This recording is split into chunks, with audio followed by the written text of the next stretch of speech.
नमस्कार मंडळी, तुमचं स्वागत करतो आपल्या चॅनलच्या व्हिडिओमध्ये. तर आज चाललोय गावी, कारण गावी त्याचं कारण हेच आहे, थोडे काही आंबे वगैरे हापूस वगैरे गावावर आणायचे आहेत, त्यासाठी गावी चाललोय. आणि गावचा प्रवास असणार आहे विरार ते वसई, आणि वसई ते पनवेल, आणि पनवेल ते डायरेक्ट आपलं इंदापूर, आणि इंदापूर डायरेक्ट मग गोलवाडी गावामध्ये. कारण का मध्ये एकदम प्रवास सोपा असणार आहे. आणि वसईवरून जे ट्रेन आहे ना 12-10ची, वसई पनवेल ती ट्रेन पकडायची आहे. आता 11 वाजले गाड्याला मध्ये, तर एकदम सोपा प्रवास असणार आहे आणि हा प्रवास इझी असणार आहे. नक्कीच तुम्ही व्हिडिओ शेवट.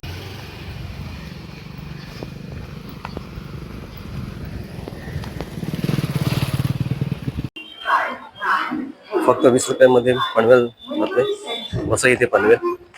सध्या तर विरारला आहे, तर हा प्रवास असणार आहे वसई ते पनवेल, आणि पनवेल ते डायरेक्ट मग इंदापूर, पुढे मग गोलवाडी.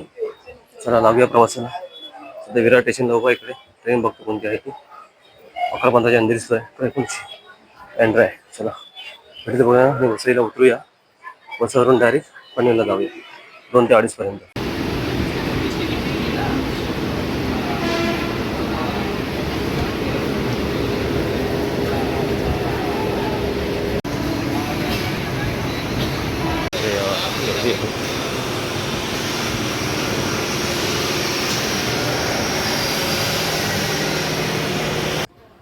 वसई स्टेशनला पोहोचल्यानंतर वसई ते पनवेल मेमोची वाट बघत होतो.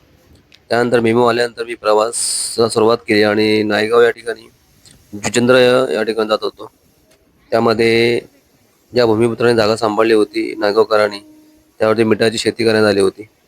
प्रवास एकदम सुखकरच चालला होता, आणि खरंच भूमिपुत्रांना मानलं पाहिजे, त्यांनी ही जमीन जपून ठेवलेली आहे आणि त्यावरती अजून सुद्धा मिठाची शेती करतात. हे बघण्यासाठी खूप बरं वाटतं आणि यातूनच खूप आनंद भेटतो प्रवास करताना. पुढे आम्ही प्रवास करता करता कोपर कधी आलं हे समजलंच नाही, आणि कोपर आल्यानंतर 10 ते 15 मिनिटं गाडी थांबली होती.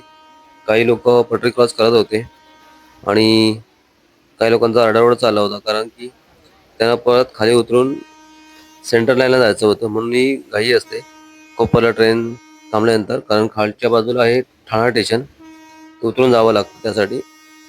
त्यासाठी 10 ते 15 मिनिटं ह्या ठिकाणी ट्रेन थांबली जाते वसई ते पनवेल. त्यानंतर ही मेल येऊन पुढे चाललो. परत आमचा आपल्या प्रवासाला सुरुवात झाली, आणि थंडगार एकदम वातावरण होतं दुपारचं, असं म्हणतं थंडगार हवा पण येत होती. गरमीचं आहे इथे वातावरण, पण या ओपन खिडकीमुळे थंड वातावरण झालं होतं. पुढे प्रवास सुरू होता, आणि त्या साईडला जी येते ती सेंट्रल लाईनची ट्रेन आहे, लोकल सेवा. पुढे मग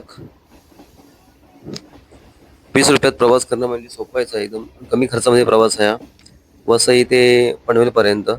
आणि जर तुम्ही सकाळी प्रवास करत असाल विरार टू पनवेल, तर तुम्ही 35 रुपयामध्ये नागोठणे या ठिकाणी जाऊ शकता. हाच तुम्हाला व्हिडिओ काही दिवसांनी येईल आपल्या या ब्लॉगवरती.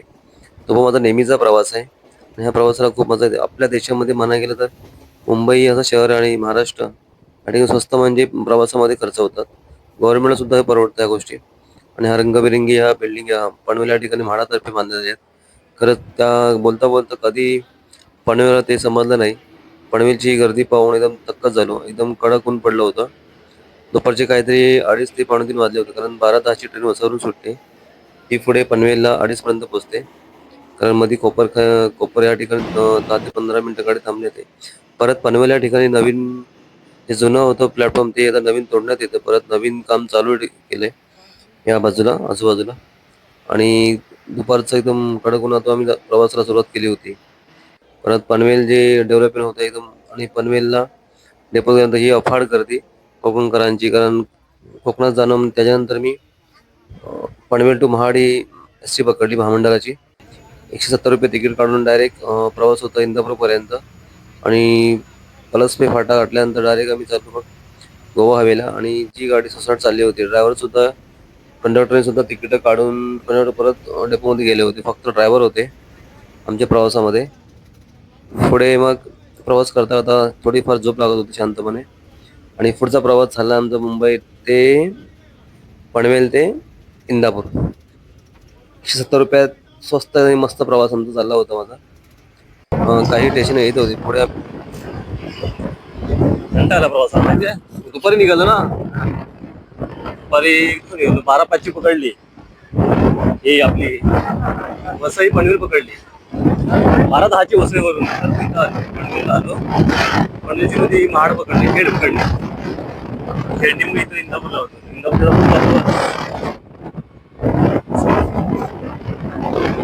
प्रवास आपला रोड सोपा प्रवास आहे माहिती.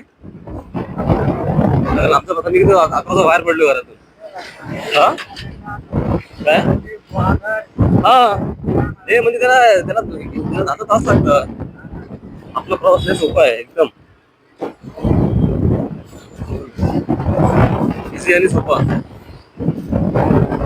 आता मी दुपारी निघालो असतो ना, ते हे पकडले असते मत्स्यगंधा 4:15 पनवेलवरून 6 वाजता इंदापूरला उतरलो असतो. तिथे मानगावला उतरलो असतो ट्रेननी. मी लवकर निघालो पण धाव दे लवकर काय निघालो आलो मग. पुढचा प्रवास इंदापूर संपल्यानंतर कोळवण येतो. कोळवण म्हणजे आमचं तुम्ही नेहमीच बघत असाल माझ्या ब्लॉग मध्ये हा नेहमीचा प्रवास. कोळवांचा प्रवास म्हणजे आमचा एकदम फेमस असं कोळवान गाव आहे आमचं. आमच्या गावातून शॉर्टकट जाणं म्हणजे ह्याच गावातून जातो आम्ही इंदापूर शहरापर्यंत. येण्या जाणं ह्याच रोडने असतो, कारण जो बाजूला रोड आहे उमरवली तो रोड थोडा खराब झाल्यामुळं ह्याच रोडने आता प्रवास करता येतो. काही लोक जे पेरणीसाठी बाहेर पडले होते, काही ठिकाणी जी शेतीची कामं होती ती चालू होती. हा एकदम सूर्यास्त होत चालल्याचा ह्या ठिकाणी. म्हणजे 4:30 पासून सूर्यास्त नाही होत, पण सूर्यास्त असं ढगाळ वातावरण झालं होतं कोकणामध्ये आणि मस्त थंड अशी हवा येत होती. आमच्या हा प्रवास नेहमीचा आहे आणि एकदम सुंदर असा प्रवास चालू होता. प्रकाश मामांकडे खूप अशा गावच्या गोष्टी बोलत होते. प्रकाश मामा म्हणजे का आला तो गावी अचानक, त्यांना काय सांगता आलं नाही पण ह्या गोष्टी काय आहे ते. थोडंफार बोलणं झालं. पुढे आम्ही काही लोक शेतीच्या कामात सुद्धा बाहेर पडली होती आणि ह्या ठिकाणी नवीन पोल्ट्री ओपन केलेली आहे कोळवांसाठी. जर कोणाला मुंबईचे कोंबड्या घ्यायच्या असतील तुम्ही ह्या ठिकाणी येऊ शकता कोलवानमध्ये. कारण की काही आता मराठी उद्योजक बाहेर पडत आहेत, जे गावाकडे आहेत, जे चांगलं शिक्षण घेतात, ते सुद्धा आता काही खेडेगावामध्ये उद्योग करत आहेत आपापल्या परीने. सुंदर असा रस्ता बनवलेला आहे ह्या गावकऱ्यांनी किंवा ह्या ग्रामपंचायतीने. कोलवान हा गाव आमच्या पंचायतीमध्ये मोडत नाही, पण गाव सुंदर असं गाव आहे आणि शॉर्टकट असं आमच्यासाठी खूप भारी पडतो. ही ह्या गावाची एंट्री आहे ह्या इंदापूरकडून. तिकडून एंट्री ती आमच्या गावाकडून होते, म्हणजे तो टर्न आहे तो कोलवानचा चढण आहे ती, आणि आम्ही गावात एंट्री मारतो याच रोडनी. परत कोळवण सोडल्यानंतर पुढचा जो आजूचा पट्टा या ठिकाणी आता सध्या भात शेती होते. नंतर 6 महिन्यानंतर ह्या ठिकाणी परत मूग किंवा उडीदचं पीक काढलं जातं आजूबाजूला, आणि खूप फेमस असं गाव आहे. बघा ना, शेतकरी असे आजूबाजूला आता निघालेले आहेत शेतीच्या कामासाठी. आपण बघतो नेहमीचा हा रस्ता, नेहमीचा रस्ता तुम्ही खूप वेळा व्हिडिओमध्ये बघितला असाल. हाच माझा नेहमीचा प्रवास माझ्या गावाकडे जाण्याचा. तळा तालुक्यात मुक्काम कोलवाडी हे आमचं गाव आहे. हा सरळ रस्ता गेला इंदापूरमध्ये. आज मुरुडी रस्ता आहे. हा रोड खराब असला आम्ही ह्या रोडने येतो शॉर्टकटनी, शॉर्टकट पडतो. हे नेहमीचेच घर आहेत आमच्या आजूबाजूला आहेत ह्या रोडला. हा एक डाव्या साईडला आणि उजव्या बाजूला. एकदम मन प्रसन्न होतं हे घर बघितल्यानंतर. पण सुंदर असे बंगले बांधलेले आहेत, ज्याने कोणी बांधले त्या लोकांनी, कोळवांच्या लोकांनी. शेतीची कामं ह्या ठिकाणी सुरू झालेली आहेत आणि ही सुरुवात होते आता आमच्या चढणीची. कोळवांची चढण डाग आहे फेमस अशी, तुम्ही नेहमीच बघत असाल. त्याच्यानंतर चढण चढत असताना सुद्धा घेर मारावं लागतात. फर्स्ट सेकंड गेअरला गाडी चढत नाही, थर्डला कधी गाडी चढते असं काहीतरी आहे याच्यामध्ये. आणि कळवांची चढण चढताना जी मजा येते खरंच एकदम खूप एन्जॉय होते ह्या चढणीवरती. नवीन ड्रायव्हरला तर जमत नाही, पण तसं करून टर्न हा मजबूतच आहे त्या ठिकाणी. काही ना काही म्हणजे कारणामुळं हा नेहमी रोड खराब असतो आमचा. काही वर्ष झाली पण हा रोड का होत नाही. गव्हर्नमेंटला एवढीच विनंती आहे की हा रोड लवकरच बनवावा, कारण हे एवढ्या अडचणीचा रोड आहे ना. जी वाकडं तिकडी जी काही वळणे आहेत आमच्या कोलवण डागेची लवकरच करावीत, कारण की मला हा खूप त्रास होतो काही लोकांना प्रवासाला.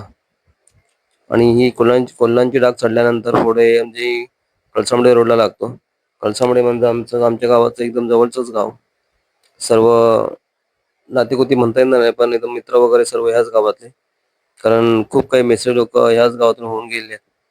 आणि डाग पूर्ण झाल्यानंतर कळसामडे रोडला लागलो. हे आमचं मंदिर आहे आमच्या कळसामडे गावातलं देवाचं.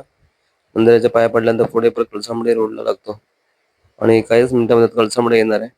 सुंदर असं कोकण आहे. कोकण आपण जपलं पाहिजे, कारण की माहिती आहे, कोकणात जपलं तर पुढच्या पिढीला नक्कीच याचा मजा घेता येईल या कोकणाची. कारण परशुरामाच्या भूमीमध्ये सुंदर असं एक कोकण आहे आणि ही देणगी आहे देवाची आपल्या कोकणासाठी. तर सुंदर असं कोकण ते दिलं आहे परमेश्वराने आपल्यासाठी जगण्यासाठी. कारण आपण बघतो पनवेलपर्यंत सध्या काय कंडिशन आहे ती, आणि काही महिला पण चालल्या होत्या. हा, तुमच्याशी बोलतोय मी, व्हिडिओ बनवतोय ते. आले अडचण आहे ना. बाबा कोण आहे इकडे? टायमात कोण असतो काय?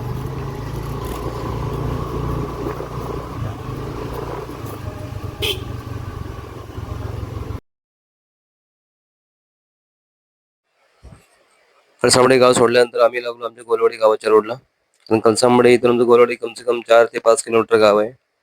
आणि पुढे मग कोलवाड आहे, त्याच्या पुढे मग इंदापूर आहे. इथं हा येताना प्रवास आहे इंदापूर ते गोलवाडीचा. हा तुम्ही नेहमी माझा प्रवास बघत बघत असता माझ्या व्हिडिओ माध्यमातून. खूप वेळा तुम्ही बघत असाल.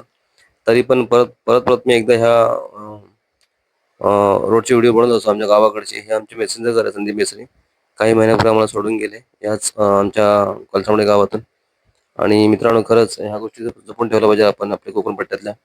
येणाऱ्या पिढीसाठी किंवा येणाऱ्या आपल्या भावी पिढीसाठी खूप मोलाचं योगदान आहे. कोकण म्हणजे आपल्या जमिनी आहे, नक्कीच जपून ठेवा. या प्रवासाच्या मार्फत तुम्हाला सांगतो मी. खूप वेळा तुम्हाला बोललो असेल या व्हिडिओ माध्यमातून.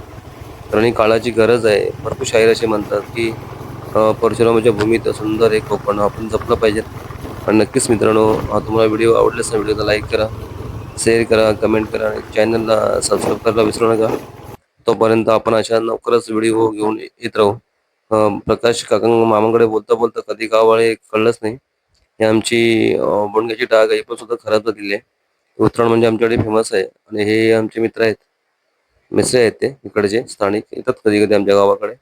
हे चढल्यानंतर पुढे आम्ही जातो आमच्या गावाकडे लागतो. हे आंब्याची डाग नाही, पण कधी नाव आहे आंब्याची डाग बोलतात. इथे मग पुढचा प्रवास होतो खडकावरती. आजूबाजूला काही कलमं लावले आहेत काही लोकांनी जमिनी विकलेल्या आहेत. काही लोकांनी जमिनी जपून ठेवलेल्या आहेत. तर हा रस्ता आमच्या गावचा रस्ते थोडीफार वाट लागलेली आहे. होणार ते काही वर्षांनी करून टाकणार गव्हर्नमेंट ह्या गोष्टीवरती. आणि खरंच काही बोलता बोलता चुकलं असं तर नक्कीच क्षमा मागतो तुमच्याकडे या व्हिडिओ माध्यमातून. सूर्यास्त होता होता प्रकाश मामाकडे बोलता बोलता गावाची पण ओळख झाली यांच्याकडे, आणि प्रकाश मामाने खूप साथ दिली या प्रवासाला. इंदापूर ते गोलाडनंतर मला थांबावं लागलं असतं 7 वाजेपर्यंत, नाहीतर मग रिक्षाने यावं लागलं असतं 400 रुपये देऊन. आणि मित्रांनो, थांबतो या ठिकाणी सध्या. आणि नक्कीच हा माझा प्रवास तुम्हाला कसा वाटला नक्की तुम्ही लवकर सांगा. तुम्ही नक्की कुठे कुठे प्रवास हे सुद्धा तुम्ही कमेंटमध्ये नक्की सांगा. हे आमचं गाव आलं, माझी एंट्री आली आणि पुढे थांबतो या ठिकाणी. व्हिडिओला लाईक करा, शेअर करा, कमेंट करा परत एकदा, आणि चॅनलला सबस्क्राईब करायला विसरू नका. तोपर्यंत सर्वांना धन्यवाद आणि सर्वांना बाय बाय.